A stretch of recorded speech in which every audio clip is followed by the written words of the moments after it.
cortes salariais retroativos por receber, horas extraordinárias por pagar, levam mais uma vez as forças de segurança para a rua no protesto que a organização estima seja o maior de sempre.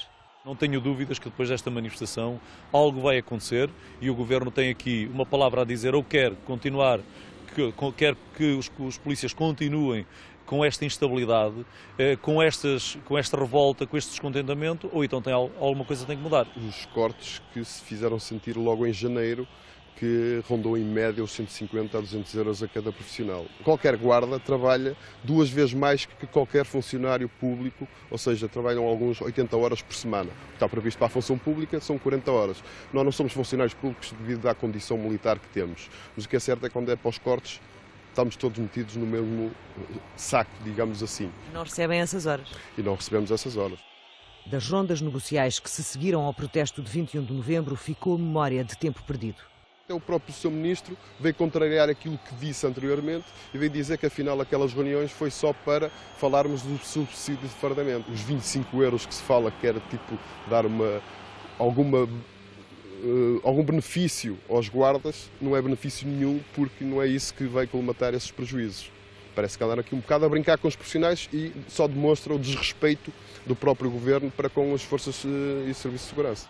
Há meses a contestação ficou marcada pela subida da escadaria do Parlamento. Desta vez, para prevenir, o Governo terá determinado o reforço do dispositivo de segurança. Dentro do edifício da Assembleia da República estarão dezenas de elementos da GNR. Do lado de fora, PSP. Nós não achamos necessário, até achamos ridículo. Mais uma vez demonstra aquilo que o Sr. Ministro vê nas forças de segurança. Trata-nos como se fôssemos uns arruaceiros. Nós não somos arruaceiros. A manifestação é legítima. Os profissionais é a única forma que têm de demonstrar o seu descontentamento, porque não tem outra forma, não têm direito à greve. Porque qualquer incidente vai de alguma forma desvalorizar o principal objetivo da manifestação e isso não queremos. Portanto, esperemos que nada do dispositivo que está a ser preparado seja necessário utilizar, espero que não. Agora, espero que todas estas questões que têm vindo a público, nas redes sociais, de querer criar problemas, até de pessoas externas às polícias quererem se infiltrar, etc., espero que isso seja só informação e que não tenha qualquer sentido e que não aconteça. Mais de 80 caminhonetas de pontos diferentes do país trazem elementos da PSP, GNR, ASAI, CEF, Polícia Marítima e Guardas Prisionais para se juntarem às 5h30 da tarde no Marquês de Pombal e seguirem para a Assembleia da República. Chegaram em força às 9 da manhã à porta do Conselho de Ministros. Na bagagem trouxeram buzinas e palavras de ordem contra o Governo. Os proprietários dos carroceiros que no ano passado se manifestaram durante 42 dias consecutivos dizem que nada foi feito desde então e que a recomendação de apoio ao setor, aprovada por unanimidade no Parlamento, de nada serviu. A descida do IVA dos 23% para os 13% e o transporte dos carroceiros continuam a ser as principais bandeiras. Este dispositivo nós carregamos, colocamos a classe real do veículo com a reboque 2, 3 ou 4. Nós cá em Portugal não, obrigam-nos a comprar para um caminhão ou para o veículo leve reboque sempre a classe máxima. 4. Está devidamente identificado na resolução. Queremos um CAI específico para a nossa atividade, itinerante. Não pode ser um CAI, um alvará para uma casa fixa. Nós somos itinerantes. Quem trabalha nas feiras diz que o setor está a morrer e que a margem de lucro é cada vez menor. Menor nos carroceiros, mas também nos gelados, pipocas e algodão doce. Quase nada, porque nós com gelados gastamos leite, açúcar, o produto para os gelados, milho, corante, óleo, gastamos muito. Chega ao fim ao ponto que a gente gasta mais do que ganha. Principalmente o IVA, aos terrenos, à luz, tudo é muito complicado. É uma atividade que, se o Governo não nos ajudar, vai extinguir, sem dúvida. Já pensou em abandonar o setor, fazer outra coisa da vida? Fazer o quê? Com 55 anos? Ninguém me dá trabalho. A crise não está para diversões e muitos proprietários estão mesmo a vender os carroceiros a países africanos. Mais de 200 equipamentos já foram principalmente para Angola, para parques de diversão. Efetivamente, nós estamos todos os dias a ser seduzidos a prestar os nossos serviços, mesmo pessoalmente, para que consigamos formar pessoas em Angola e nos países do PALOP. E isto está a acontecer dia para dia. Até às 14h de amanhã, o movimento dos itinerantes indignados promete fazer manifestações em frente a São Bento, à Assembleia da República e aos Ministérios da Economia, das Finanças e da Cultura. Esteve em queda durante 5 anos consecutivos, mas em 2013 a cobrança coerciva disparou, sinal de um maior controlo do fisco aos devedores. As finanças planeavam cobrar 1.100 milhões de euros. Acabaram por conseguir mais de 1.900 milhões, o valor mais alto de sempre. Cresceu 57% face ao ano anterior. O balanço feito pelo Ministério das Finanças revela ainda que em 2013 o fisco deu mais de 2 milhões de ordens de penhoras. E também nesta área foi atingido um recorde. A grande maioria das penhoras recaiu sobre créditos, contas bancárias e salários. Mais de 530 mil vencimentos foram penhorados, número que aumentou 19% no último ano. O fisco pode, por lei, penhorar até 1/3 do salário de um contribuinte devedor, mas a prática tem sido penhorar no máximo 1/6, instrução dada pelas finanças. Do total de penhoras, menos de 6% recaíram sobre imóveis e 4% sobre veículos. Foram penhorados no ano passado mais de 84 mil, número que subiu 30%. Um quinto encaixa na chamada gama alta e premium, entre eles 16 Ferraris, 110 Porsches e outros tantos da Jaguar. Mercedes foram quase 4.500, BMWs cerca de 3.000. Nem todos ficaram nas mãos do Estado, porque mesmo depois de já ser dada a ordem de penhora, os devedores ainda podem pagar a dívida e reaver o bem. Ao longo das várias fases do processo de execução fiscal, a autoridade tributária vai enviando avisos para induzir a regularização das dívidas. Só em 2013 foram enviadas mais de 9 milhões destas mensagens a cerca de 900 mil contribuintes e num terço dos casos resultaram no pagamento dos valores em falta. O balanço das finanças revela ainda o forte crescimento das chamadas reversões, casos em que a responsabilidade da dívida de uma empresa é passada aos administradores ou gerentes. Foram quase 80 mil, o número mais alto de sempre. –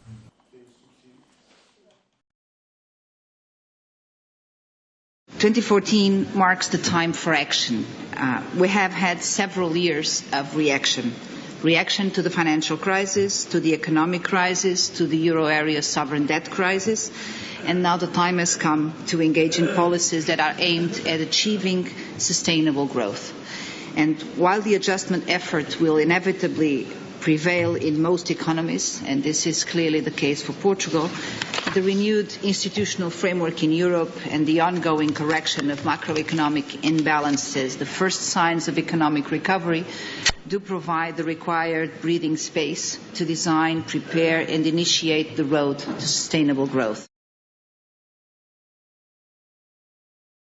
E há aqui desde logo uma contradição. António José Seguro nunca fala sobre a herança Sócrates, mas Assis fala e diz que, quer dizer, se os portugueses acham que as políticas do Partido Socialista no governo não contribuíram para a bancarrota, está tudo dito. Quer dizer, quem está aqui a reescrever a história, nós sabemos quem é realmente Francisco Assis. E há aqui uma contradição, repare, o silêncio sepulcral de António José Seguro sobre a herança dos governos Sócrates contradiz por completo, digamos agora, este ruído imenso que se quer fazer sobre esse balanço. Portanto, aquilo que eu digo e sempre disse é o seguinte: para a bancarrota, ou a situação de quase bancarrota a que Portugal chegou, contribuiu de certo a crise internacional. Mas a gestão que José Sócrates fez em 2008, em 2009, em 2010 desta situação agravou profundamente.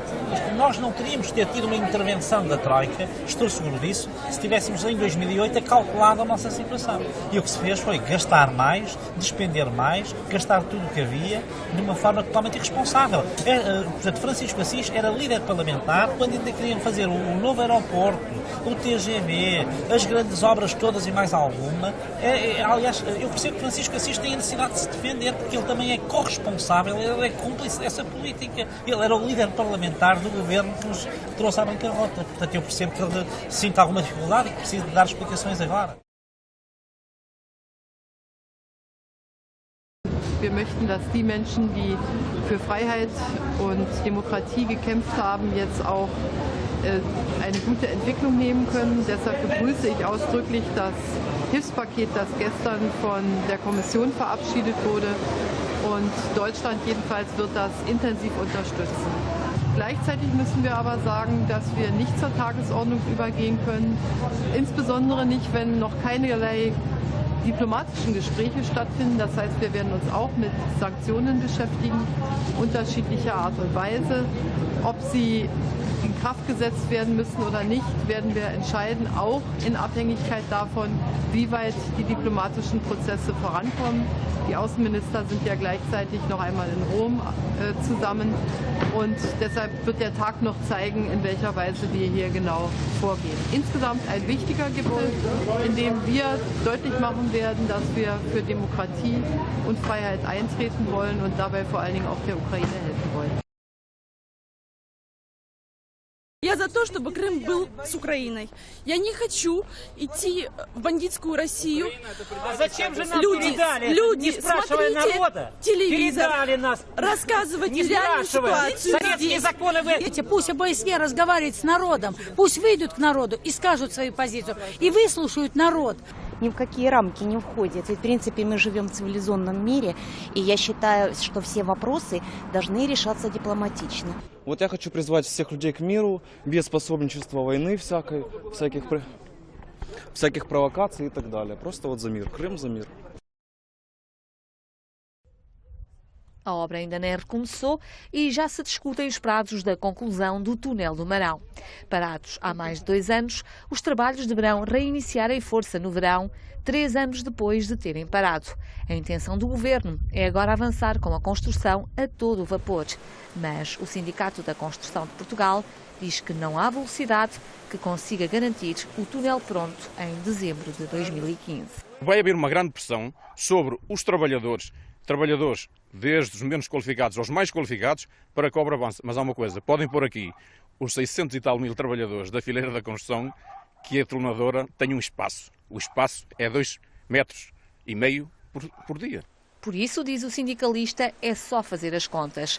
Só podendo escavar 2,5 metros por dia, não será então possível concluir os cerca de 2 quilómetros que faltam para unir o túnel de um lado ao outro no prazo previsto. O governo já disse, no entanto, que esta é uma obra prioritária. O sindicato espera que seja feita em segurança. Os túneis estão deteriorados, houve deslocação de pedras e de terra que têm que ser removidas com os dumpers, sem qualquer problema, sobressaltos e sem nenhum acidente mortal e com segurança e com durabilidade em mais ou menos dezembro de 2016. Mais mês, menos mês. Enquanto não estiverem concluídos os cerca de 6 quilómetros do túnel, continua em suspenso a autoestrada do Marão, que vai ligar Vila Real ao Porto. Os casos são muitos e a história prolonga-se por vários anos. Em comum, todos têm os contactos privilegiados da arguida que lhe permitiriam resolver quase tudo. Foi, por exemplo, o que aconteceu em 2010, quando prometeu que uma juíza amiga iria desbloquear um processo. Soube, pelos vistos em conversa no café, que eu teria um processo em tribunal, no Tribunal Administrativo, então ela propôs-se, a troco de dinheiro, resolver no prazo de 1 mês todo o processo, recebendo eu muito mais do que o que seria legítimo receber. Mas tinha que lhe pagar uma parte, era isso? Tinha que lhe pagar uma parte, sim, em dinheiro. Para ela, para a tal juíza que ia resolver o processo em tribunal. A história pareceu estranha e Carla Ferreira falou com a Polícia Judiciária, que montou uma cilada. A alegada burlona foi detida, mas saiu em liberdade, tendo continuado a surgir casos de pessoas que foram enganadas. O que, para quem a conhece, não é difícil de explicar. Um discurso fantástico. Uma dicção, uma postura, um ar há qualquer coisa nela que convence. Os nomes em que fala pessoas clonáveis, que toda a gente ouviu falar na comunicação social, trata-os como grandes amigos. Eu penso que o discurso assenta que nem uma luva num cidadão comum à mesa do café, que tem problemas no dia-a-dia e ela resolve tudo. A mulher está agora a ser julgada por vários crimes de burla, situações em que terá prometido, por exemplo, rendimentos elevados a troco de um pequeno investimento ou também a venda de apartamentos de luxo a baixo preço.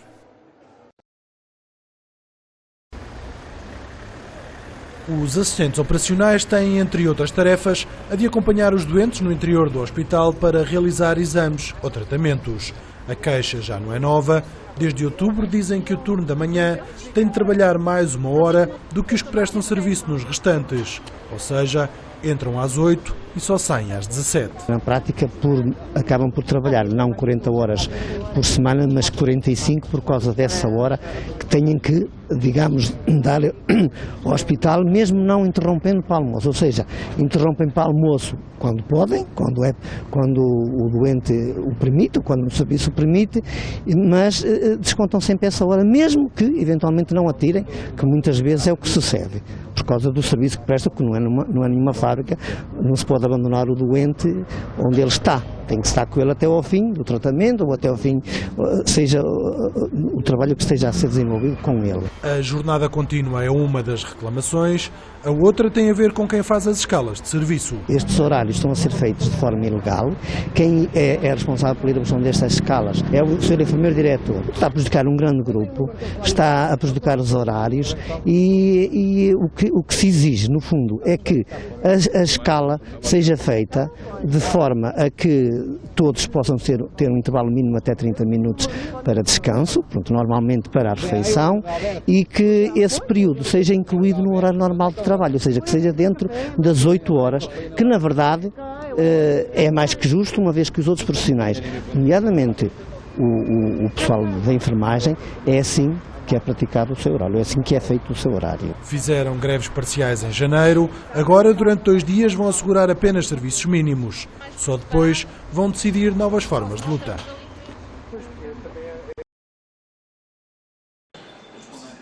Em média, os doentes com cancro tiveram de esperar mais 5 dias por uma cirurgia no primeiro semestre de 2013 que em igual período do ano anterior. Quase 1 em cada 5 doentes com tumores foi operado fora do tempo máximo de espera estipulado pelo Serviço Nacional de Saúde. Foram operados nos primeiros 6 meses de 2013 quase 22.500 doentes oncológicos. É o maior número de sempre de intervenções cirúrgicas nesta área clínica. Os números são divulgados num relatório da atividade cirúrgica programada da Administração Central do Sistema de Saúde, que revela ainda outras conclusões. No que respeita às cirurgias das restantes especialidades, que não as oncológicas, diz o relatório que os hospitais públicos aumentaram em 4% as operações realizadas. Em termos geográficos, a região do Norte dá uma resposta mais rápida, com um tempo de espera de mais de 2 meses por uma operação. Na região de Lisboa e Val do Tejo, o tempo médio de espera é superior a 3 meses. Dos mais de 330.000 inscritos na lista para cirurgias do Serviço Nacional de Saúde, foram operados no primeiro semestre do ano passado um total superior a 281.000 doentes.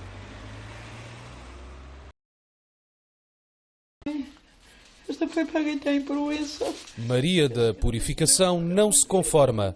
Eu nunca fiquei de bandeira, pago sempre adiantado. 8 dias, 9 dias, pago sempre adiantado por quem eu tenho, para quem mandar. Está a receber avisos de pagamento de contas de água em atraso com mais de 3 anos. Garante que ou familiares ou o carteiro do costume sempre liquidaram estas despesas. O senhor inteiro me pagava a água, paga-me a luz e pago o telefone, e quando vem o meu dinheiro, ele tira o dinheirito da minha reforma e leva. Esta mulher, que vive sozinha a mais de 30 quilómetros da sede do concelho, está assustada. Não quer que lhe cortem a água, mas não tem como provar todos os pagamentos, principalmente os mais antigos. Já passa de 3 anos. É que veio essa carta, que eu tinha esse débito de 3 anos. Mas a senhora paga todos os meses, não é? Todos os meses, graças a Nosso Senhor, nunca fiquei de nada a ninguém. A Câmara da Sertã já notificou perto de 3.000 clientes que garante terem acumulado, nos últimos quase 10 anos, faturas em atraso. Mário Louro mostra a listagem da Casa do Filho. 562 euros é muita coisa e o meu filho está preso. São muitas faturas, desde que anos? Então, desde 2005 até o atual, vá. Até admite que dali existam contas por pagar, mas não tantas e muitas já caducadas. Viver este tempo todo e não conseguirem dizer nada, para evitar agora de andar a ameaçar que cortam a água e dentro daquela casa estão 3 netos meus e a minha nora. A autarquia chamou quase 3.000 dos cerca de 9.000 clientes na tentativa de recuperar uma dívida que afiança ser real, sem erros e que ultrapassa os 400.000 euros. Isto acontecia porque não havia consequências, não era cortada a água quando era necessário que fosse cortada. Isso, como não tinha consequências, as pessoas deixavam a água para trás. Acontece que, à face da lei, os consumidores não podem ser responsabilizados por faturas atrasadas com mais de meio ano. Ultrapassado este prazo de 6 meses, o consumidor pode opor-se ao pagamento invocando a prescrição. Portanto, o que significa que, neste caso, a Câmara, estando a tentar fazer uma cobrança de consumos que foram efetuados em 2010, 2011, já está claramente ultrapassado o prazo de 6 meses e, portanto, os consumidores não são obrigados a pagar. Mas faz-lhe sentido estar a reclamar uma dívida com 9, 10 anos? Estar a lembrar às pessoas que não pagaram aquelas faturas, isso nós lembramos. Há pessoas que passam aqui pelo gabinete e passaram já várias que disseram: eu sei que só devo pagar os últimos 6 meses, mas quero pagar todas as faturas que têm dívida. As cartas seguiram com avisos de recepção. Mais de 50% dos visados até já pagaram, mas muitos de forma pouco confortável. 50 euros, eu não sabia se devia ou se não devia. Deviam ter pedido dinheiro com menos tempo de demora, vai. Mas pelo simples não pagou. Mesmo que tenha sido enviada uma primeira fatura durante o prazo de 6 meses, o facto dela não ter sido efetivamente cobrada nesse prazo significa que a Câmara já não poderá cobrar. Portanto, o facto de ser uma segunda via da fatura não tem qualquer problema para os consumidores poderem igualmente invocar a prescrição. Neste processo, em que a Câmara da Sertã diz querer cumprir a lei, o Presidente assegura que estão acautelados casos de dificuldade económica ou de emergência social. A obra ainda nem recomeçou e já se discutem os prazos da conclusão do túnel do Marão. Parados há mais de 2 anos, os trabalhos deverão reiniciar em força no verão, 3 anos depois de terem parado. A intenção do Governo é agora avançar com a construção a todo o vapor. Mas o Sindicato da Construção de Portugal diz que não há velocidade que consiga garantir o túnel pronto em dezembro de 2015. Vai haver uma grande pressão sobre os trabalhadores desde os menos qualificados aos mais qualificados, para que a obra avance. Mas há uma coisa, podem pôr aqui os 600 e tal mil trabalhadores da fileira da construção, que a tornadora tem um espaço. O espaço é 2,5 metros por dia.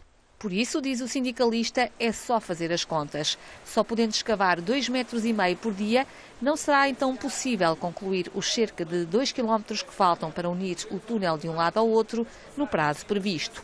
O Governo já disse, no entanto, que esta é uma obra prioritária. O sindicato espera que seja feita em segurança.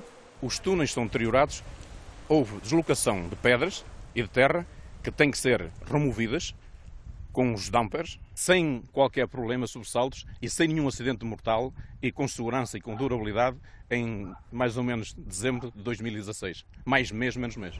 Enquanto não estiverem concluídos os cerca de 6 quilómetros do túnel, continua em suspenso a autoestrada do Marão, que vai ligar Vila Real ao Porto. Luís Pato é o mais antigo participante da prova anual de vinhos portugueses em Londres. Para este produtor de vinho da Bairrada, vir à Inglaterra vale sempre a pena e, por isso, há 30 anos que é presença assídua. A primeira vez que vim a Londres foi em 84, exatamente há 30 anos. Vim apresentar um vinho quando a Bairrada fez a sua primeira apresentação fora do país.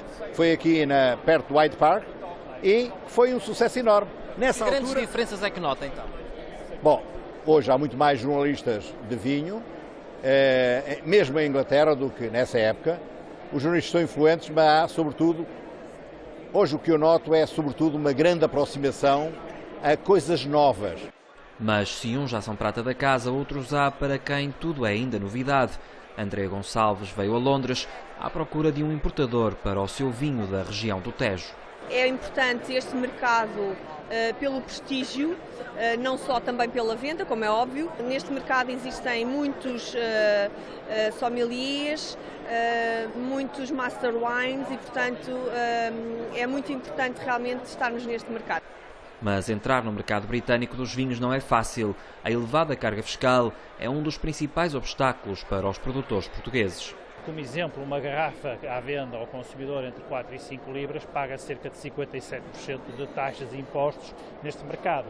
Portanto, aquilo que muitas vezes nós olhamos, o preço de venda, não tem para o produtor a remuneração que nós gostaríamos de ter, porque a maior parte é consumido por essas taxas e impostos. O IVDP tem vindo a desenvolver parcerias com a Vini Portugal em mercados que são estratégicos, quer para os vinhos portugueses, quer para os vinhos do Porto, e nós achamos que estar presente na grande prova anual dos vinhos portugueses com um tema específico, que é os Vintage 2011, que tem feito grande sucesso no mundo todo, era a melhor forma de mostrar ao mercado não só a nossa parceria, como Portugal tem objetivos comuns na questão da internacionalização dos vinhos.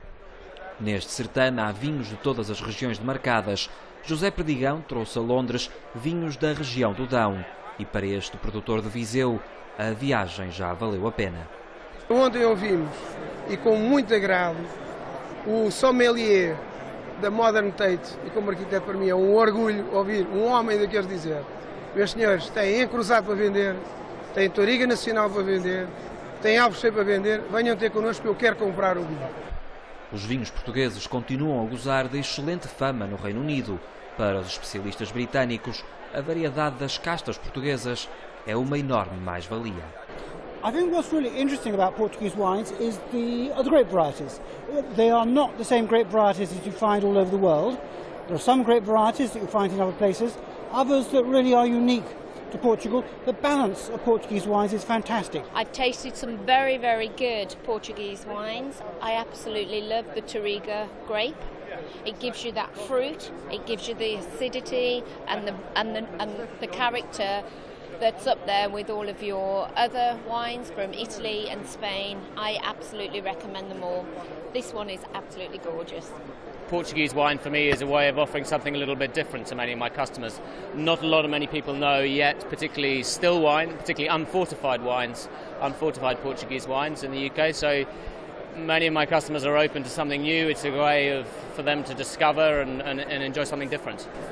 Esta é a maior demonstração de vinhos portugueses no Reino Unido e os números são prova disso. 130 produtores, 750 profissionais do setor e mais de 450 convidados. Números que revelam a importância de um evento que para muitos serve para promover as suas marcas e para outros é a verdadeira porta de entrada no tão desejado mercado britânico. Emanuel Nunes, SIC, Londres. Esta é uma maxila de um dinossauro carnívoro, ou seja, o maxilar superior onde estavam os dentes. Dentes como este, com mais de 10 centímetros, o que mostra claramente que este era um carnívoro de topo, um grande predador, o maior do seu tempo, durante o Jurássico Superior há 150 milhões de anos. Este é o mais recente tesouro e triunfo da paleontologia portuguesa e mundial. Não acabou de chegar ao Museu da Lourinhã, mas só ontem foi reconhecido pela comunidade científica como uma espécie nova. Nós já sabíamos a existência de um género de dinossauro com o nome Torvosaurus, que existe na América do Norte. Sabíamos desde 2000 que existia aqui em Portugal, mas o que estamos a compreender agora é que, afinal, o que nós temos em Portugal é uma nova espécie para a ciência. Portanto, há uma série de diferenças que podemos atribuir à evolução independente relativamente à espécie da América do Norte e, por isso, podemos batizar com o nome Torvosaurus guernei. E por mais que os paleontólogos acreditem que estão perante uma nova espécie, o reconhecimento só é feito depois do estudo ser publicado numa revista científica, o que acabou de acontecer. Que resulta de uma tese de doutoramento do estudante Christoph Hendricks, que foi analisar todos os detalhes nos ossos da maxila, portanto o maxilar superior onde estão os dentes, milímetro a milímetro, sem deixar nada por explicar. E aí é que percebemos que aquele conjunto de diferenças relativamente à espécie norte-americana, afinal, era resultado de uma evolução independente. Isto era claramente uma espécie diferente. Comparando com o mais mediático dos dinossauros, o Tyrannosaurus Rex, a nova espécie pode ser considerada um primo distante. É quase o tamanho do Tyrannosaurus Rex, mais pequeno que o Tyrannosaurus. Então, quando o Tyrannosaurus existiu, já este era fóssil há 80 milhões de anos. Tem mais do dobro da idade. Portanto, se quisermos, é o equivalente jurássico ao Tyrannosaurus, que é do Cretácico. Os fósseis foram descobertos por um paleontólogo amador holandês 70 km a norte de Lisboa. Foram doados ao Museu da Lourinhã e, após um estudo exaustivo, há agora mais uma luz sobre um dos períodos mais fascinantes do planeta e mais uma razão para visitar o Museu da Lourinhã. Este foi o Capital Markets Day da Galp Energia em Londres. Eu, de facto, confesso que nunca tinha visto tanta participação de investidores. Ouvi aqui perguntas da Morgan Stanley, da Société Générale e outros, muito interessados no que anda a Galp a fazer por esse mundo fora. Recebeu alguma proposta concreta, interesse de investir, de participar neste esforço de investimento para dominar a produção e exploração de petróleo e fazer aumentar essa parte na companhia? A Galp Energia participa no mundo em 60 parcerias de exploração e produção, em diferentes fases de maturidade. O que é que nós temos hoje aqui a fazer? A apresentar todo o que vamos fazer este ano, qual é o nosso plano de negócios até 2020 e deixar a nossa ambição para a década dos 20. A participação dos diferentes fundos de investimentos foi óbvia, tivemos aqui mais de 120 instituições financeiras e elas acompanham a nossa empresa todos os dias. Nós somos acompanhados no dia a dia por cerca de 30 bancos de investimento que escrevem regularmente sobre nós, sobre o que fazemos, sobre o risco que as nossas operações representam e sobre o nosso futuro, e todos eles aqui estiveram. Qual é o seu objetivo para 2020? É transformar a companhia numa companhia sobretudo produtora de petróleo e gás, relegando para segundo plano a distribuição, ou vai fazer um equilíbrio? Que objetivos é que tem? Na década dos 20, fim desta década, 80% do nosso valor estará na produção, os remanescentes 20% estarão na refinação e na distribuição de produtos petrolíferos e gás. Traduza isso em quantidades, por exemplo, de produção de petróleo por dia, para os portugueses terem uma ideia em relação às necessidades do país. O país hoje consome cerca de 220 mil barris dia e cerca de 60 a 70 mil barris equivalentes de gás, isto é, o gás convertido em petróleo equivalente, agregado ao consumo de produtos petrolíferos, dá um consumo à volta dos 310 mil barris dia de petróleo equivalente.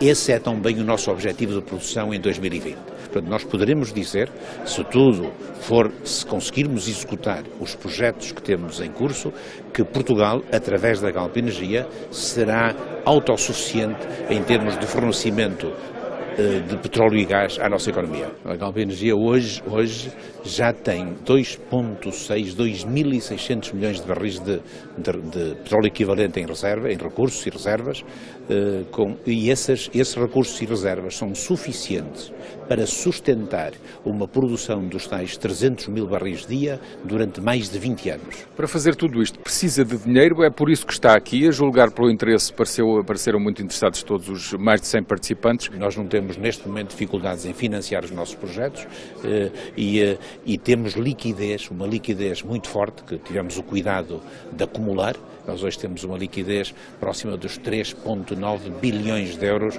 que nos deixa tranquilamente passar por este período até 2016-17 sem dores de cabeça na matéria financeira.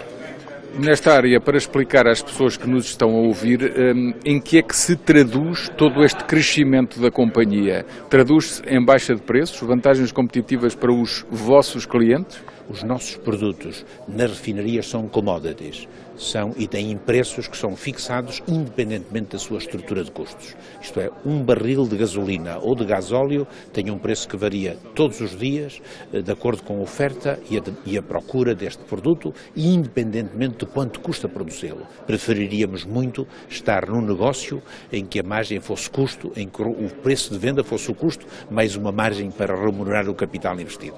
Seria para nós muito mais tranquilo um negócio desta natureza.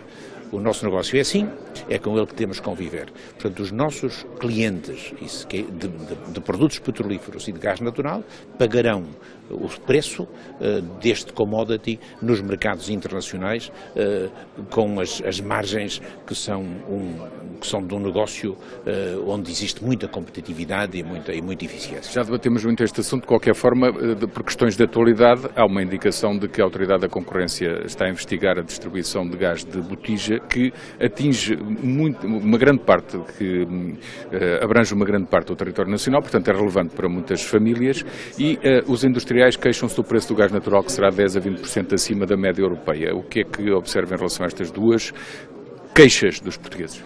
No que diz respeito ao gás de botija, como lhe chamou, que é o gás propano e butano, os nossos preços em Portugal são iguais, são inferiores a quase todos os países europeus, exceto Espanha. Espanha, por razões que são históricas, trata-se de um produto regulado que não cobre os custos, cujo preço de venda não cobre os seus custos.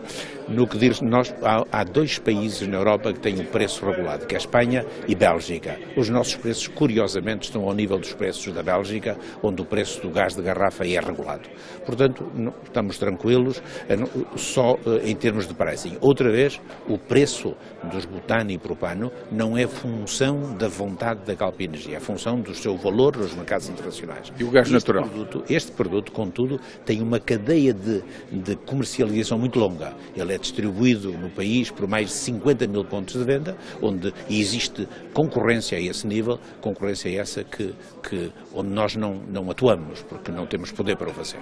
E o gás natural, esta indicação de que é mais elevado do que aquilo que é a média europeia? O nosso gás, o marcador de preços na Península Ibérica é a importação de gás que nos vem da Argélia e da Nigéria. São os grandes fornecedores de gás. Portanto, este gás, depois a autoridade conhece o regulador de energia conhece esses preços e define as tarifas com base no preço de entrada do gás na Península Ibérica, mais a margem de comercialização que é aprovada pelo regulador. Nós temos ainda hoje preços regulados do gás, embora exista um mercado livre, seja crescente, mas o preço regulado, que é definido numa base de cost plus, no caso do gás natural, acaba por marcar ou ser uma referência para os preços no mercado livre. Última pergunta, como é que vamos sair do programa de assistência e como é que vamos viver o próximo ano em Portugal, na sua opinião? Cada um de nós vai ter o seu programa de saída, não? Esperamos que seja um pouco melhor do que estar, não? Esperamos que ele represente uma transição onde do outro lado, do lado do pós-Troika, sejamos todos como cidadãos e como trabalhadores, se quiser, em diferentes empresas e diferentes setores da economia, se formos capazes de fazer melhor do que aquilo que a Troika nos impôs. E se o conseguirmos fazer, o país anda para a frente. Mas precisamos de mais de um programa cautelar ou nem precisamos disso e vamos a mercado, na sua opinião, e no que conhece do mercado? Hoje, na conferência que tivemos aqui, eu falei muito em focos. Não? Se todos nós no país, as pessoas, o poder político e as empresas se focalizarem no sucesso da nossa economia e falarmos nisso com entusiasmo e força, nós, pós-Troika, viveremos muito melhor do que antes da Troika. Engenheiro Manuel Ferreira de Oliveira, muito obrigado. Quantos sítios classificados como Património Mundial pela Unesco estarão ameaçados pela subida do nível médio das águas do mar nos próximos 2000 anos? É esta pergunta que investigadores austríacos e alemães quiseram dar resposta. O estudo conclui que mais de 100 em 720 ficarão parcial ou totalmente debaixo de água. Por cá, os nossos descendentes deixariam de poder visitar os Jerónimos em Lisboa ou o Centro Histórico do Porto. Isto era um bocadinho como nós estarmos a perguntar, não é, aos romanos, não é? Se eles agora estavam preocupados que agora as suas construções estivessem dentro d'água. Obviamente tem interesse, do ponto de vista científico é importante. O geólogo português Rui Taborda considera que mais importante do que fazer projeções para um futuro tão longínquo é ter uma atitude prudente no presente quando planeamos a ocupação do território. No último século o mar subiu cerca de 15 a 20 centímetros, por isso está de facto medido e prevê-se que continue a subir. Por isso esse é um problema que agora de facto se põe e que teremos que ordenar, digamos, e planear o nosso território já sabendo que isso vai acontecer. Os cientistas explicam a subida do nível médio do mar com o aumento da temperatura média do planeta. Em grande parte está relacionado com a expansão térmica, por isso quando aquecemos a água do mar ela expande-se e por isso a água vai elevar o seu nível. Obviamente também há a fusão dos gelos, mas em menor escala. Mas na nossa costa o fenómeno da erosão costeira não está ligado apenas ao aumento do nível do mar, mas também ao déficit de areia que chega ao litoral. Esse déficit sedimentar é responsável por mais de 90% do recuo que temos assistido. Por que é que temos tão pouca areia? As causas são múltiplas, mas são retenções quer em estruturas antrópicas, por exemplo, quer feitas pelo homem, quer práticas antigas. Eu penso que agora nós já aprendemos muito com o passado, as práticas estão a mudar, mas estamos ainda a sofrer uma herança pesada de pensarmos que a areia era inesgotável. O investigador português está, no entanto, otimista em relação ao problema e diz que os próprios episódios de avanço do mar que se têm verificado ajudam a alertar as pessoas para a necessidade de não construir demasiado junto à água. Esteve em queda durante 5 anos consecutivos, mas em 2013 a cobrança coerciva disparou, sinal de um maior controlo do fisco aos devedores. As finanças planeavam cobrar 1.100 milhões de euros. Acabaram por conseguir mais de 1.900 milhões, o valor mais alto de sempre. Cresceu 57% face ao ano anterior.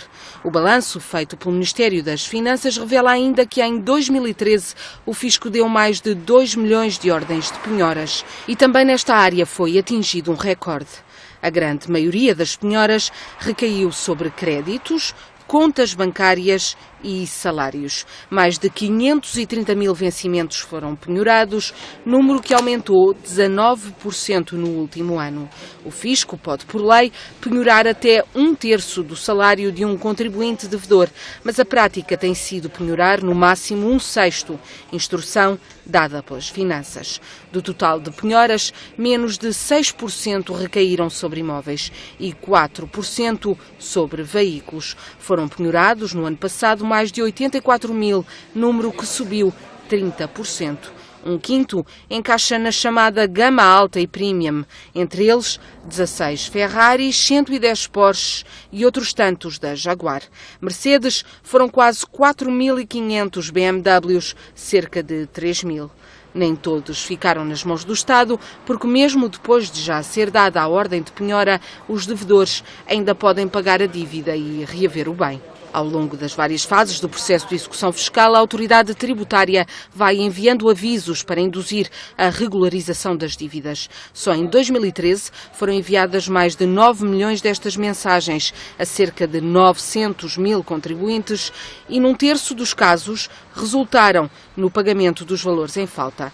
O balanço das finanças revela ainda o forte crescimento das chamadas reversões, casos em que a responsabilidade da dívida de uma empresa é passada aos administradores ou gerentes. Foram quase 80 mil, o número mais alto de sempre.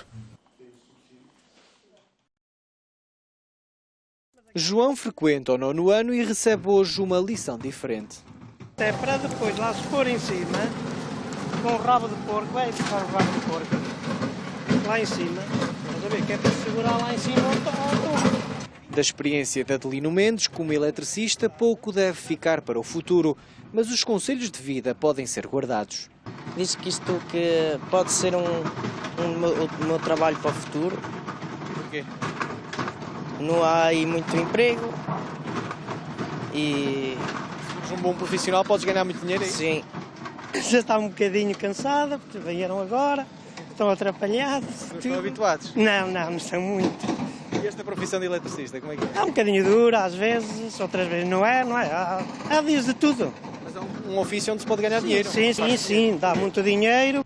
Este é só um dos alunos da Escola Secundária de Mangualde que por um dia escolheram uma profissão. A frequentarem o 9º ano de escolaridade, têm em breve de decidir o futuro académico.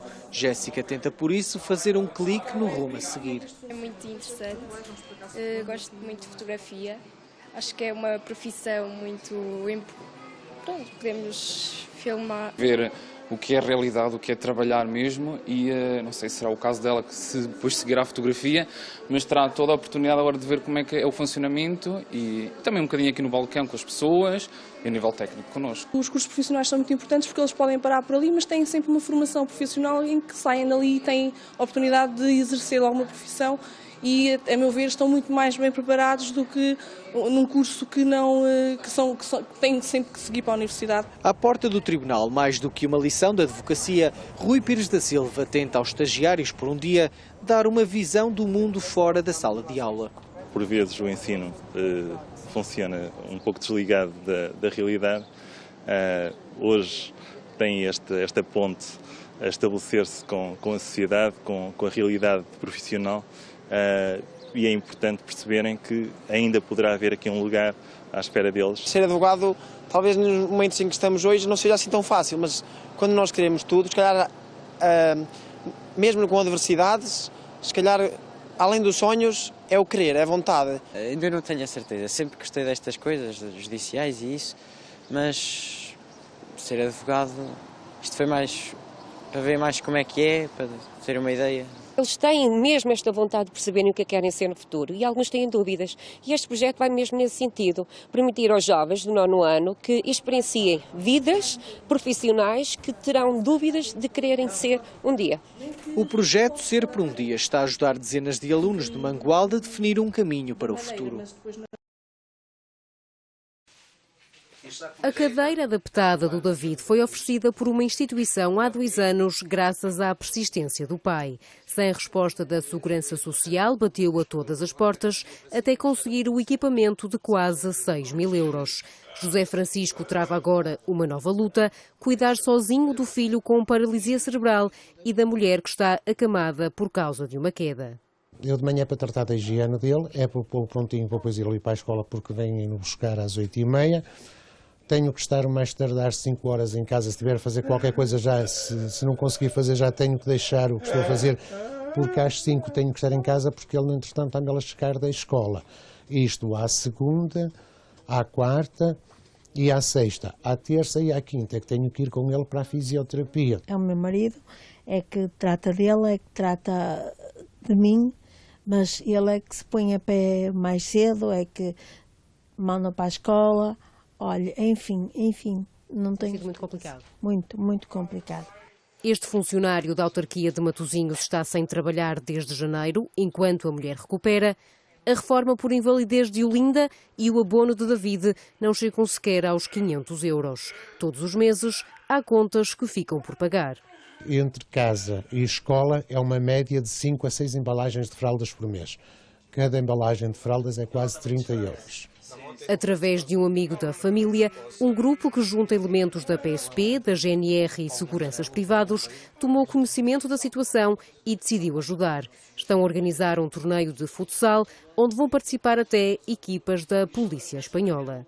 E liguei então ao Bruno e ao Renato Lima, como eles fazem vários torneios de futebol sala, e surgiu a ideia de fazermos um torneio em prós de ajudar esta família, com bens sociais, com fraldas e quem quiser dar mais alguma coisa, dinheiro, mas isso já depende das pessoas. Em vez de haver inscrição como normalmente há, onde se paga uma quantia, não, isto vai ser tudo em géneros. A gente só vai pedir géneros, as pessoas vão participar e vão trazer os mais variados géneros que vamos indicar os mais necessários. Os outros torneios era para competir, para participar,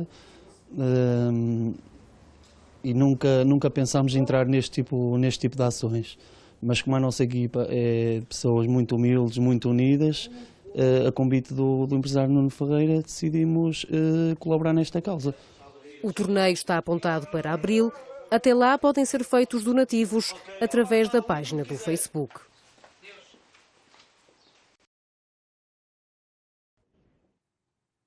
A capa da revista Closer, que culminou no anúncio do fim da relação de quase 8 anos entre o presidente François Hollande e Valérie Trierweiler, passa dos escaparatos para a barra de um tribunal da comarca de Paris. A atriz Julie Gaillet exige 54 mil euros mais as custas do processo por invasão da privacidade. She benefits from the protections of French law. On the other hand, French law tries to find a balance between protecting private life and freedom of the press. So you never know for sure how this kind of a case might turn out, but most likely it'll turn out in her favor. De acordo com este norte-americano a exercer advocacia em França, a atriz tem boas hipóteses de vencer o processo contra a revista Closer e o grupo de comunicação social do ex-chefe de governo italiano Silvio Berlusconi, que muitas vezes ganha, mesmo que perca na barra do tribunal. Yeah, you could be very cynical and say that even if they wind up paying 54,000 euros to Madame Gaillet and her lawyer, they will undoubtedly have sold so many more copies that at the end of the day it is financially very interesting for them to take the risk of being sued. Absolutely. Nestes 2 meses, desde que foi manchete em França, a atriz Julie Gaillet tem-se mantido afastada dos olhares do grande público. Reapareceu pela primeira vez no final de fevereiro para a entrega dos Césares, os prémios de cinema gaulês, onde estava nomeada para melhor atriz secundária pela participação no filme Croix d'Orsay, com o papel de ambiciosa assessora política do primeiro-ministro francês. No final, não só não levou o galardão para casa, como se manteve longe da imprensa, já depois do chefe de Estado francês surgir sozinho em público, sem que nunca confirmasse nem desmentisse a alegada relação amorosa com a atriz francesa, que voltou a ser notícia por ter pelo menos 2 anos, mesmo durante a campanha eleitoral, que colocou Hollande no Eliseu, com suspeitas de adultério continuado, férias no estrangeiro e pelo menos 2 apartamentos alugados para os encontros na zona de Paris. François Hollande também chegou a ameaçar recorrer à justiça, mas até agora nunca avançou judicialmente sobre este caso. Há quem lhe chama CNN do Kremlin. A RT, ou Russia Today, é uma cadeia de televisão financiada pelo governo russo que emite em inglês 24 horas por dia. Esta quarta-feira, a partir dos estúdios em Washington, nos Estados Unidos, uma pivô demitiu-se em direto por não concordar com a intervenção militar da Rússia na Ucrânia. Personally, I cannot be part of a network funded by the Russian government that whitewashes the actions of Putin. I'm proud to be an American and believe in disseminating the truth, and that is why, after this newscast, I'm resigning. A jornalista norte-americana explicou depois que enfrentava todos os dias dilemas éticos e morais em relação à forma como a RT relatava a situação na Crimeia e contou como os avós fugiram da perseguição soviética durante a Revolução Húngara. A demissão de Liz Wall surge 2 dias após uma outra pivô do mesmo canal ter condenado a atitude do governo russo num programa conhecido, entre outros aspectos, por criticar a propaganda norte-americana em relação à guerra no Iraque. Just because I work here for RT doesn't mean I don't have editorial independence. And I can't stress enough how strongly I am against any state intervention in a sovereign nation's affairs. What Russia did is wrong. A RT reagiu, entretanto, às palavras de ambas as profissionais. Em comunicado diz que todos os jornalistas são livres de expressar a sua opinião e que Abby Martin vai ser enviada para a Crimeia para perceber melhor o que lá se passa. A jornalista fez, entretanto, saber que recusou a proposta, mas vai continuar a trabalhar para a estação. Я за то, чтобы Крым был с Украиной. Я не хочу идти в бандитскую Россию. А зачем же нам люди, не спрашивая народа, передали нас, рассказывайте реальную ситуацию. Советские законы вы... Пусть ОБСЕ разговаривает с народом, пусть выйдут к народу и скажут свою позицию, и выслушают народ.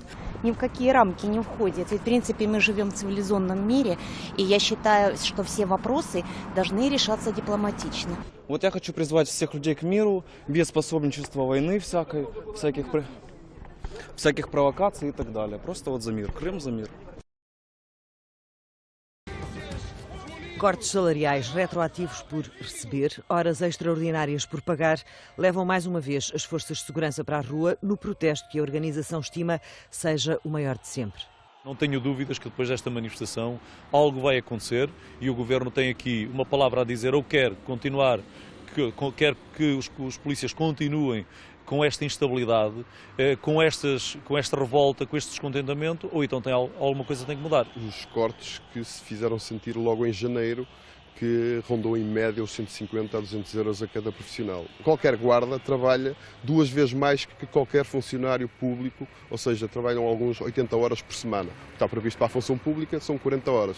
Nós não somos funcionários públicos devido à condição militar que temos. Mas o que é certo é que quando é para os cortes, estamos todos metidos no mesmo saco, digamos assim. Não recebem essas horas? E não recebemos essas horas. Das rondas negociais que se seguiram ao protesto de 21 de novembro, ficou memória de tempo perdido. O próprio Sr. Ministro veio contrariar aquilo que disse anteriormente e veio dizer que afinal aquelas reuniões foi só para falarmos do subsídio de fardamento. Os 25 euros que se fala que era tipo dar algum benefício aos guardas, não é benefício nenhum porque não é isso que vai colmatar esses prejuízos. Parece que andaram aqui um bocado a brincar com os profissionais e só demonstra o desrespeito do próprio Governo para com as forças e serviços de segurança. Há meses a contestação ficou marcada pela subida da escadaria do Parlamento. Desta vez, para prevenir, o Governo terá determinado o reforço do dispositivo de segurança. Dentro do edifício da Assembleia da República estarão dezenas de elementos da GNR. Do lado de fora, PSP. Nós não achamos necessário, até achamos ridículo. Mais uma vez demonstra aquilo que o Sr. Ministro vê nas forças de segurança. Trata-nos como se fôssemos uns arruaceiros. Nós não somos arruaceiros. A manifestação é legítima. Os profissionais é a única forma que têm de demonstrar o seu descontentamento, porque não tem outra forma, não têm direito à greve. Porque qualquer incidente vai de alguma forma desvalorizar o principal objetivo da manifestação e isso não queremos. Portanto, esperemos que nada do dispositivo que está a ser preparado seja necessário utilizar, espero que não. Agora, espero que todas estas questões que têm vindo a público, nas redes sociais, de querer criar problemas, até de pessoas externas às polícias quererem se infiltrar, etc. Espero que isso seja só informação e que não tenha qualquer sentido e que não aconteça. Mais de 80 caminhonetas de pontos diferentes do país trazem elementos da PSP, GNR, ASAI, CEF, Polícia Marítima e Guardas Prisionais para se juntarem às 5h30 da tarde no Marquês de Pombal e seguirem para a Assembleia da República.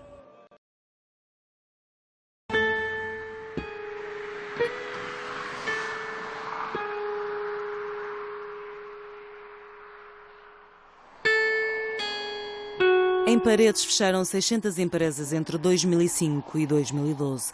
Definharam de forma lenta e silenciosa. Não foram capa de jornal, não abriram noticiários, mas em pouco tempo metade das empresas desapareceu. Ano após ano fecharam umas, fecharam outras e sobrevivem apenas as melhores. Paredes é um pouco o retrato do país. Desde 2008 que o número de negócios a abrir falência em Portugal tem aumentado. Em 2012, apenas 365 mil permaneceram ativos. Mas se é verdade que as empresas em Paredes, num passado recente, fecharam, também é verdade que hoje a sangria foi estancada. O negócio do mobiliário cresceu 11% em 2013 e atingiu um volume de faturação de 1.400.000 euros. A crise está em todo o lado, mas há empresários que insistem que este é o clima ideal para investir. A situação geoestratégica do Conselho permite que comecem a surgir as oportunidades. Se temos edifícios que foram antes indústria, agora podem ser reconvertidos a outras unidades. Temos o exemplo da indústria têxtil, temos o exemplo de outros setores, desde material hospitalar, desde áreas do setor automóvel, ou seja, são um conjunto de empresas de outros setores que viram no Conselho de Paredes oportunidades. O Conselho tem muita mão de obra disponível, o que também pode atrair novos negócios. É o caso desta antiga fábrica de mobiliário, agora uma empresa têxtil prestes a abrir. O investidor asiático está a contratar 270 trabalhadores só numa primeira fase. A poucos quilómetros de distância, outro exemplo. Esta empresa procura 30 trabalhadores especializados. Faz caixas de velocidade para carros de competição. Apenas 2 exemplos num concelho onde nos próximos 6 meses vão ser criados 650 postos de trabalho. Portugal é um bom local para se investir a nível internacional. Apesar, claro que ainda temos que eliminar muitas barreiras, claro que ainda temos que nos tornar mais competitivos, mas nós temos uma mão de obra e um know-how e de um saber fazer em áreas tradicionais que é possível a grandes grupos internacionais. No total, Paredes tem perto de 3.700 empresas, grande parte de pequena dimensão, tal qual como no país, onde em média cada empresa tem 7 a 8 trabalhadores, cujo custo médio ronda os 18.000 euros. Menos trabalhadores ainda tem a Sociedade Agrícola Mota e Ramos. Foi constituída em 2012 por Joaquim. Aos 28 anos decidiu seguir o sonho de sempre e agora alia a profissão de enfermeiro à de jovem agricultor. Há que ser sempre empreendedor, inovador e este mundo, neste caso a produção do leite, é um desafio constante. Conseguirmos que o animal, neste caso a vaca leiteira, produza mais e melhor com menos recursos possíveis é o desafio do futuro. E eu aceitei esse desafio. O negócio é de família. Começou com 4 vacas, com o tetravô de Joaquim. Agora a nova empresa tem 140, 70 das quais leiteiras. A nova vacaria prestes a ser construída vai custar quase €500 mil, paga por fundos comunitários, mas também com capitais próprios. O objetivo é investir efetivamente na agricultura, na produção do leite, não é desviar para outros fins. Neste caso é para rentabilizar o que nós temos, é para, ao fim e ao cabo, tornar mais sustentável o nosso negócio e darmos cartas para o futuro. A sociedade produz, além do leite e da carne, energia que reduz quase a zero a fatura mensal e ainda sobra para vender à rede elétrica. Os 2 painéis fotovoltaicos são únicos em Portugal neste setor. O caso Joaquim é um entre muitos. Em 2013 foram dissolvidas 2.300 empresas e surgiram quase o mesmo número de negócios. Mas nos últimos trimestres tem-se acentuado a criação de novas empresas como esta. Por cada sociedade dissolvida, surgem 2,3 novas empresas, sobretudo no setor primário. Em média, por cada empresa que fecha, surgem 6 novas. Da agricultura para o calçado vai um passo de gigante. O setor está em alta, exporta mais de 95% da produção para 132 países nos 5 continentes.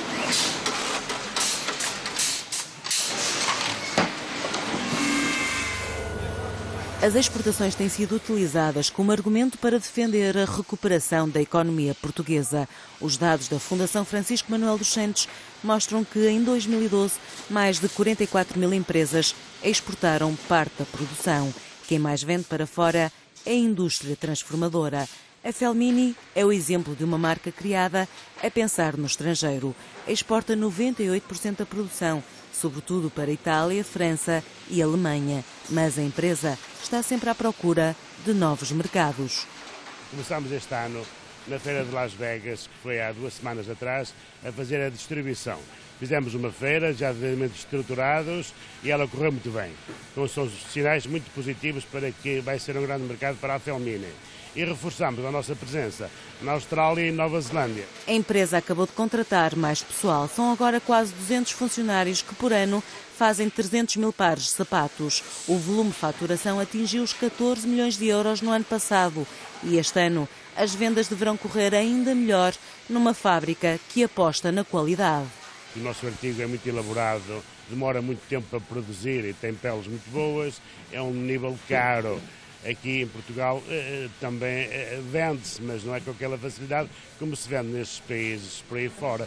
As botas da Felmini andam nos pés do mundo, estão em 35 países, em vários continentes, tal como o calçado português. As exportações cresceram quase 30% nos últimos 3 anos e em 2013 as vendas chegaram aos 1.700 milhões de euros. O calçado é um bom exemplo de uma indústria que soube ultrapassar as dificuldades, mudando de estratégia. Hoje, Portugal é sinónimo de qualidade e o país tem o 2º calçado mais caro do mundo, numa indústria que está visto, anda em contraciclo, pelo menos por agora, com a economia portuguesa. Luís Pato é o mais antigo participante da prova anual de vinhos portugueses em Londres. Para este produtor de vinho da Bairrada, vir à Inglaterra vale sempre a pena e, por isso, há 30 anos que é presença assídua. A primeira vez que vim a Londres foi em 84, exatamente há 30 anos. Vim apresentar um vinho quando a Bairrada fez a sua primeira apresentação fora do país. Foi aqui perto do Hyde Park e foi um sucesso enorme. Que grandes diferenças é que nota, então? Bom, hoje há muito mais jornalistas de vinho, mesmo em Inglaterra, do que nessa época. Os jornalistas são influentes, mas há, sobretudo, hoje o que eu noto é, sobretudo, uma grande aproximação a coisas novas. Mas se uns já são prata da casa, outros há para quem tudo é ainda novidade. André Gonçalves veio a Londres à procura de um importador para o seu vinho da região do Tejo. É importante este mercado pelo prestígio, não só também pela venda, como é óbvio. Neste mercado existem muitos sommeliers, muitos master wines e, portanto, é muito importante realmente estarmos neste mercado. Mas entrar no mercado britânico dos vinhos não é fácil. A elevada carga fiscal é um dos principais obstáculos para os produtores portugueses.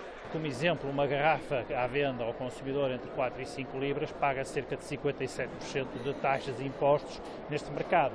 Portanto, aquilo que muitas vezes nós olhamos, o preço de venda, não tem para o produtor a remuneração que nós gostaríamos de ter, porque a maior parte é consumido por essas taxas e impostos. O IVDP tem vindo a desenvolver parcerias com a Vini Portugal em mercados que são estratégicos, quer para os vinhos portugueses, quer para os vinhos do Porto, e nós achamos que estar presente na grande prova anual dos vinhos portugueses com um tema específico, que é os Vintage 2011, que tem feito grande sucesso no mundo todo, era a melhor forma de mostrar ao mercado não só a nossa parceria, como Portugal tem objetivos comuns na questão da internacionalização dos vinhos. Neste certame há vinhos de todas as regiões demarcadas. José Perdigão trouxe a Londres vinhos da região do Dão e para este produtor de Viseu a viagem já valeu a pena. Ontem ouvimos, e com muito agrado, o sommelier da Modern Tate, e como arquiteto para mim é um orgulho ouvir um homem daqueles dizer: meus senhores, têm encruzado para vender, têm Touriga Nacional para vender, têm Alvos para vender, venham ter connosco que eu quero comprar o vinho. Os vinhos portugueses continuam a gozar de excelente fama no Reino Unido. Para os especialistas britânicos, a variedade das castas portuguesas é uma enorme mais-valia. I think what's really interesting about Portuguese wines is the grape varieties. They are not the same grape varieties as you find all over the world. There are some grape varieties that you find in other places, others that really are unique to Portugal. The balance of Portuguese wines is fantastic. I've tasted some very, very good Portuguese wines. I absolutely love the Touriga grape. It gives you that fruit, it gives you the acidity and the character that's up there with all of your other wines from Italy and Spain. I absolutely recommend them all. This one is absolutely gorgeous. Portuguese wine for me is a way of offering something a little bit different to many of my customers. Not many people know yet, particularly still wine, particularly unfortified wines, unfortified Portuguese wines in the UK. So many of my customers are open to something new. It's a way for them to discover and enjoy something different.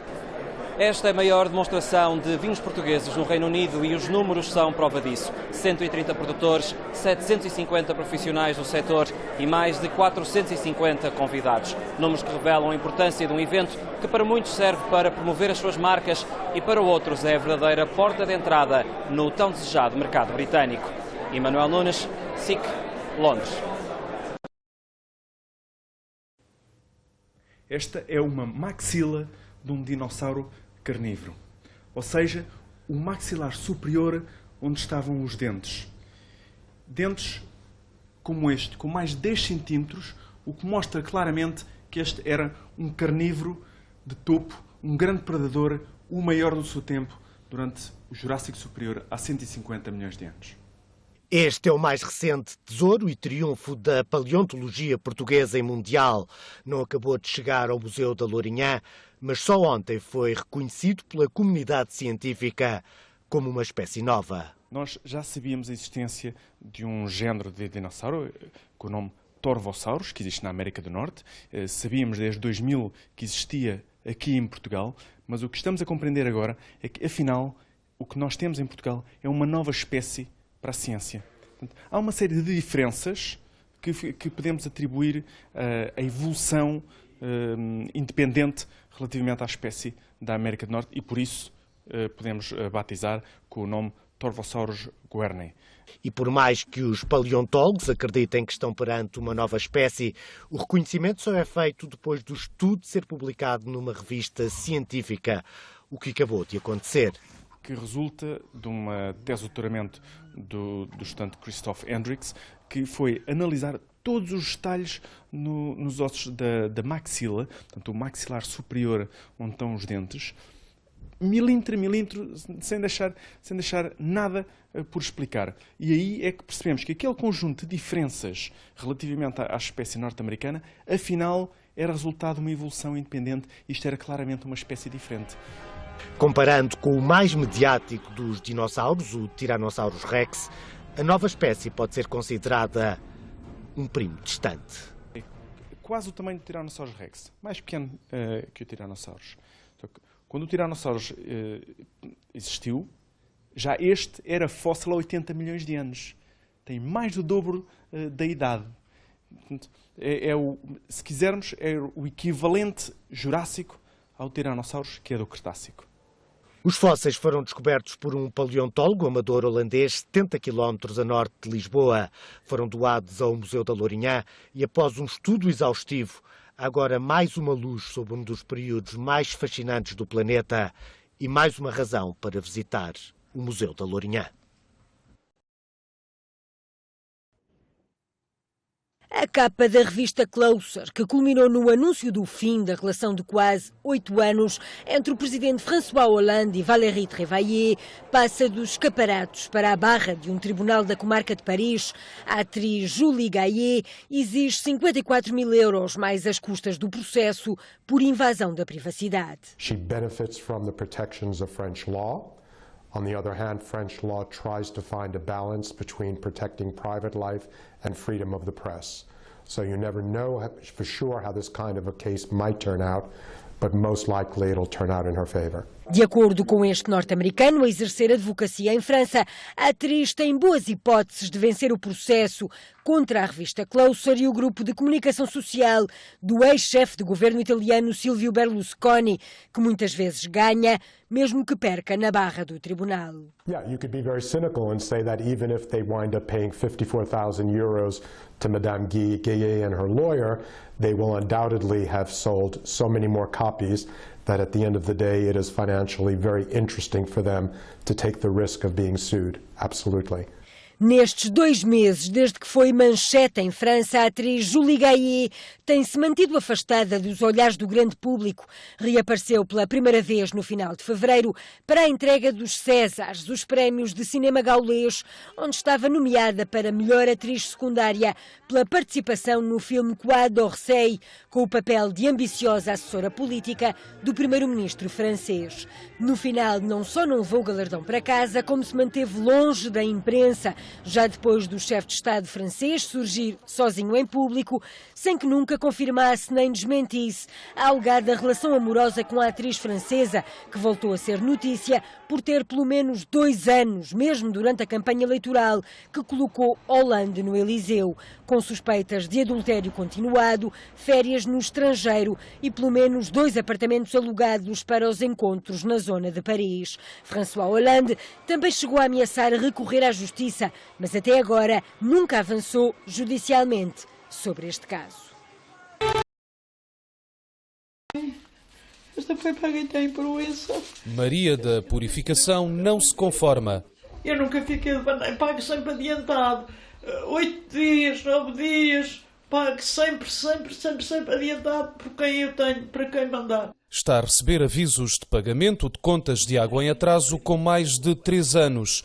Garante que ou familiares ou o carteiro do costume sempre liquidaram estas despesas. O senhor inteiro me pagava a água, paga-me a luz e pago ao telefone, e quando vem o meu dinheiro, ele tira o dinheirito da minha reforma e leva. Esta mulher, que vive sozinha a mais de 30 quilómetros da sede do concelho, está assustada. Não quer que lhe cortem a água, mas não tem como provar todos os pagamentos, principalmente os mais antigos. Já passa de 3 anos. É que veio essa carta que eu tinha esse débito de 3 anos. Mas a senhora paga todos os meses, não é? Todos os meses, graças a Nosso Senhor, nunca fiquei a dever nada a ninguém. A Câmara da Sertã já notificou perto de 3.000 clientes que garante terem acumulado, nos últimos quase 10 anos, faturas em atraso. Mário Louro mostra a listagem da Casa do Filho. 562 euros é muita coisa e o meu filho está preso. São muitas faturas, desde que anos? Então, desde 2005 até o atual, vá. Até admite que dali existam contas por pagar, mas não tantas e muitas já caducadas. Viver este tempo todo e não conseguirem dizer nada, para evitar agora de andar a ameaçar que cortam a água e dentro daquela casa estão 3 netos meus e a minha nora. A autarquia chamou quase 3.000 dos cerca de 9.000 clientes na tentativa de recuperar uma dívida que afiança ser real, sem erros e que ultrapassa os 400.000 euros. Isto acontecia porque não havia consequências, não era cortada a água quando era necessário que fosse cortada. Isso, como não tinha consequências, as pessoas deixavam a água para trás. Acontece que, à face da lei, os consumidores não podem ser responsabilizados por faturas atrasadas com mais de meio ano. Ultrapassado este prazo de 6 meses, o consumidor pode opor-se ao pagamento invocando a prescrição. Portanto, o que significa que, neste caso, a Câmara, estando a tentar fazer uma cobrança de consumos que foram efetuados em 2010, 2011, já está claramente ultrapassado o prazo de 6 meses e, portanto, os consumidores não são obrigados a pagar. Mas faz sentido estar a reclamar uma dívida com 9, 10 anos? Estar a lembrar às pessoas que não pagaram aquelas faturas, isso nós lembramos. Há pessoas que passam aqui pelo gabinete e passaram já várias que disseram: eu sei que só devo pagar os últimos 6 meses, mas quero pagar todas as faturas que têm dívida. As cartas seguiram com avisos de recepção. Mais de 50% dos visados até já pagaram, mas muitos de forma pouco confortável. 50 euros, eu não sabia se devia, se não devia. Deviam ter pedido dinheiro com menos tempo de demora, vai. Mas pelo simples não pagou. Descarremédio. Mesmo que tenha sido enviada uma primeira fatura durante o prazo de 6 meses, o facto dela não ter sido efetivamente cobrada nesse prazo significa que a Câmara já não poderá cobrar. Portanto, o facto de ser uma segunda via da fatura não tem qualquer problema para os consumidores poderem igualmente invocar a prescrição. Neste processo, em que a Câmara da Sertã diz querer cumprir a lei, o Presidente assegura que estão acautelados casos de dificuldade económica ou de emergência social. A obra ainda nem recomeçou e já se discutem os prazos da conclusão do túnel do Marão. Parados há mais de 2 anos, os trabalhos deverão reiniciar em força no verão, 3 anos depois de terem parado. A intenção do Governo é agora avançar com a construção a todo o vapor. Mas o Sindicato da Construção de Portugal diz que não há velocidade que consiga garantir o túnel pronto em dezembro de 2015. Vai haver uma grande pressão sobre os trabalhadores desde os menos qualificados aos mais qualificados, para que a obra avance. Mas há uma coisa, podem pôr aqui os 600 e tal mil trabalhadores da fileira da construção, que a tornadora tem um espaço. O espaço é 2,5 metros por dia. Por isso, diz o sindicalista, é só fazer as contas. Só podendo escavar 2,5 metros por dia, não será então possível concluir os cerca de 2 quilómetros que faltam para unir o túnel de um lado ao outro no prazo previsto. O Governo já disse, no entanto, que esta é uma obra prioritária. O sindicato espera que seja feita em segurança. Os túneis estão deteriorados, houve deslocação de pedras e de terra que têm que ser removidas com os dumpers, sem qualquer problema, sobressaltos e sem nenhum acidente mortal e com segurança e com durabilidade em mais ou menos dezembro de 2016. Mais mês, menos mês. Enquanto não estiverem concluídos os cerca de 6 quilómetros do túnel, continua em suspenso a autoestrada do Marão, que vai ligar Vila Real ao Porto.